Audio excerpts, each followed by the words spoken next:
All right, welcome to Hannity. Tonight, straight ahead tonight, a special investigation into Nancy Pelosi's husband, the guy that got the DUI, but this time the possibility of insider trading. We'll tell you all about it. Also, anger towards an armed hero who shot a gunman and likely saved dozens of lives. Later, we'll also reveal how border states may have finally discovered the perfect solution to Joe Biden's open borders policies. It might be the perfect solution. But first tonight, we are at the end of a typical Monday for our ailing commander-in-chief. While most of you were hard at work today, the president of the United States, he took the day off yet again. He was tired. He took a whole trip and everything with zero public events. Now, Joe needs all the rest he can get after what was pretty much a disastrous trip abroad. And per usual, Joe, well, he failed to deliver. He never got a commitment from Saudi Arabia. He's been begging OPEC, begging the Saudis to produce more oil, which is dumb in and of itself because we have more energy here, gas, oil, coal, that could provide for our needs and so many other countries' needs for hundreds of years. He did not hold the kingdom accountable for the murder of U.S.-based reporter Jamal Khashoggi. There are conflicting accounts about whether the subject was even discussed, but Joe did get the fist bump with MBS, the guy that he referred to as the murderer pariah, the guy that got away with murder. And when the president finally returned home to the White House, he wasn't really interested in answering any of your questions about his embarrassing trip abroad, and it was embarrassing. Take a look. Do you regret the fist bump, Mr. President? Why don't you guys talk about something that matters? I'm happy to ask a question that matters. Hey, Jack, all you guys are alike and everything. Anyway, ultimately, this was a trip that Joe Biden did not need to make.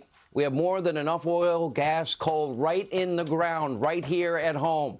And we could dig domestically, not rely on countries that hate our guts. But according to the religious climate alarmist cult, importing oil from Saudi Arabia, Iran, Russia, Venezuela, shipping it across the ocean is much better for Mother Earth than producing it in our own country domestically. Every American, don't we deserve an explanation on this, for this insane thinking?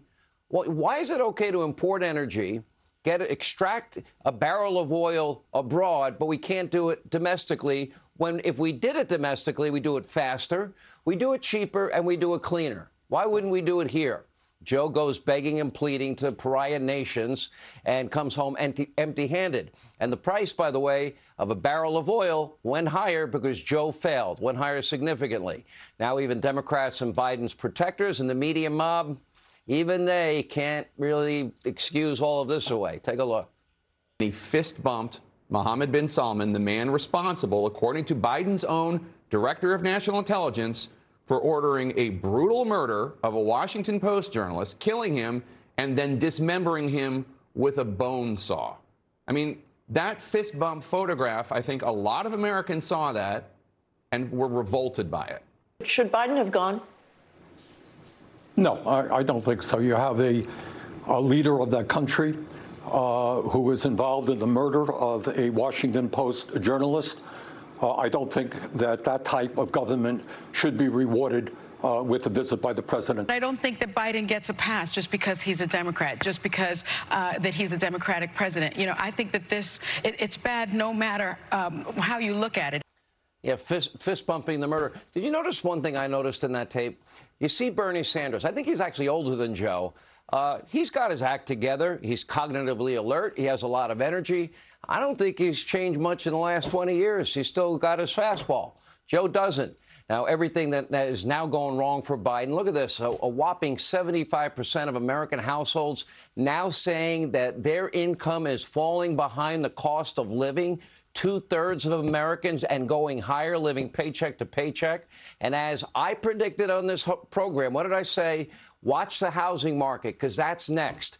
Now, home builder sentiment is beginning to plunge because of increasing interest rates. It's impacting the market. New home construction will stop. Sale of pre-existing homes, that will stop. Home values will plummet.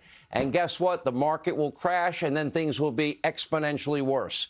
No surprise, Biden is now hemorrhaging support even from his own base. Look at the New York Times. Only 26% of Democrats want him to run for re-election, and only 6% of Americans under 29 want Biden to serve a second term. because they can't understand half of what he says anyway. And per usual, a recent closed-door fundraiser, well, there was his wife, the First Lady, Dr. Jill Biden, full of kind of pathetic and lame excuses, telling big donors, quote, the president had so many hopes and plans and things that he wanted to do. And every time he turned around, he had to address the problems of the moment. And he just had so many horrible things thrown his way. Now, I'm not sure what she expected. Jill Biden, that's called being president. That's why it's the hardest job on earth. That's why you need your faculties about you. What part of that did you not get going into that job?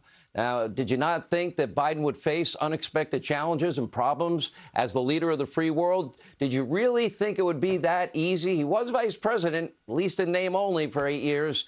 Did you think a guy struggling like your husband is with a steep cognitive decline, a precipitous decline, could perform the duties of the presidency? I guess apparently so, because now Joe Biden is so clearly in over his head, and every week it gets worse and worse and worse.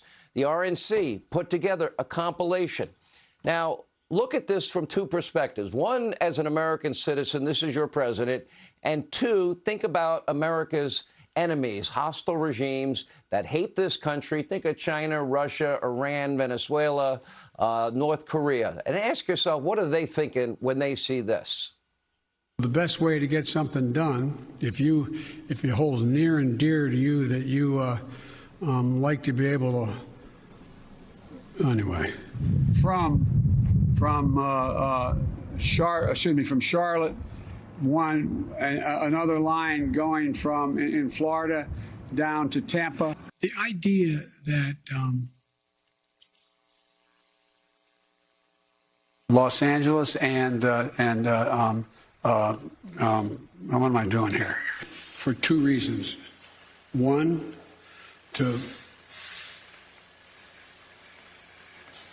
we haven't been able to communicate it in a way that is, let me say another way. Oh, how do you feel? Forget about Democrat, Republican. Does that guy seem up to the job of being president? He obviously is not. What you saw, sadly, is also just the tip of the iceberg. In fact, to drive home the point, let's play a few more clips just to really, really etch this into your mind. What do American enemies, hostile regimes, think when they see this from a United States president? You decide. The political coverage look,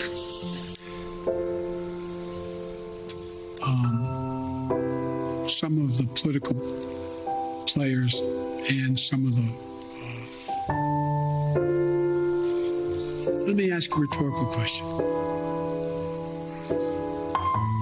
No, I won't. Anyway. So a guy that's struggling to speak, read, and remember simple, basic facts and names and follow basic, simple instructions, say hello, sit down, from a note card, is not capable of being president. A guy who needs long weekends to recover from one trip, one traveling experience, does not have the stamina to be president. A guy who wakes up late, goes to bed early, should not be president. A guy that turns and tries to shake hands with thin air again and again and again shouldn't be president. And asks, what do I do now? Oh, I can't take questions or they'll get mad at me. And finally, almost everyone agrees with what we've now been telling you from the beginning. Joe Biden is not fit to be president. He's not fit to serve. He should be spending his final years enjoying retirement on a beach in Delaware, not screwing up the country in the White House and putting the entire world in harm's way. And unfortunately for Democrats, the options to replace Joe in 2024, they're not looking great either, to say the least. According to the Washington Post, you got what? Their number one replacement candidate is Mayor Pete, you know, the transportation secretary, who's now spending $1 billion taxpayer dollars to make our highways less racist. He's now leading the Democratic pack. Behind him, Vice President Kamala Harris, who is one of the most unpopular politicians in the entire country. We can call her the giggling vice president. Biden's border czar is not exactly busy solving the border crisis, and she is not exactly inspiring the nation with some of the worst speeches ever given in the history of that office. Harris typically sounds like she's giving a book report for a novel that she never read. She only read the Cliff Notes. Latest example, take a look. It's because of what you did then. So I'm here to ask you to do what you know how to do, because when you do what you do on all of these issues, the American people win. Do what you have to do, what you do every due day. Apparently, the vice president is even worse behind closed doors. 2 more top aides just announced their departure, including the director of speechwriting, who served for only 4 months. You can't blame the vice president, so I guess you fire the speechwriter, which brings the total number of resignations in the vice president's office now to a whopping 11.